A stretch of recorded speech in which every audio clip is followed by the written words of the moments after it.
Hi everyone, I'm Marianne Govea, co-founder along with my husband Greg of EricsHouse. Eric, our youngest son, was an amazing young man. He was witty, he was charming, he was kind, and he had a special place in his heart for people with special needs. He loved adrenaline sports, he loved swimming with the sharks, flying through the sky on his bike. He was definitely an outdoor kid. He loved hiking and camping. Most important, Eric loved his family. He would spend hours talking with his grampy and with his brothers and all his cousins about, well, the important things in life.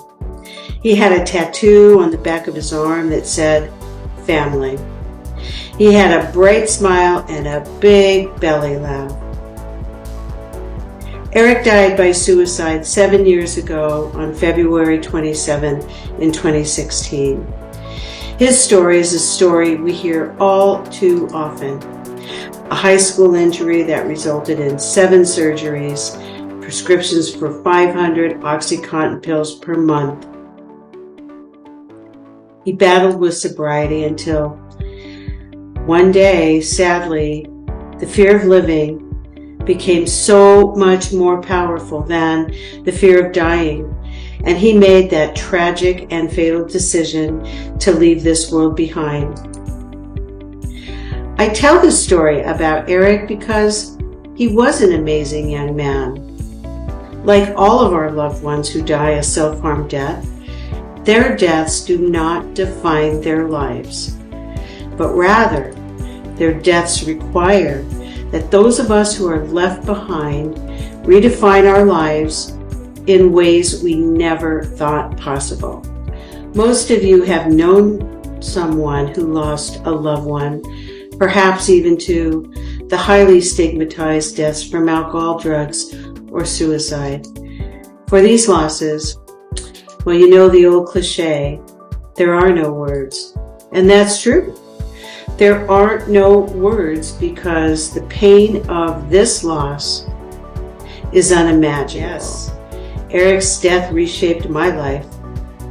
One day I was sitting in my office and I said to my husband, we have to find a way to help other people through this horrible experience. And so EricsHouse was born.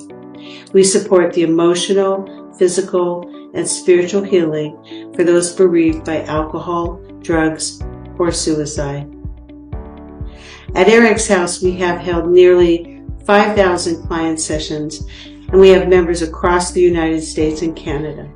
Both suicide and opioid deaths are epidemics in our country. Someone dies every 7 minutes from fentanyl, and with a suicide every 11 minutes, it is now the leading cause of death in men ages 18 to 44. These statistics are staggering, and everyone is impacted, and it affects all walks of life. For every one suicide, there are 25 attempts, and hundreds more go unreported. While there are many organizations that focus on prevention, we focus on postvention, supporting those after the loss. You see, postvention is prevention.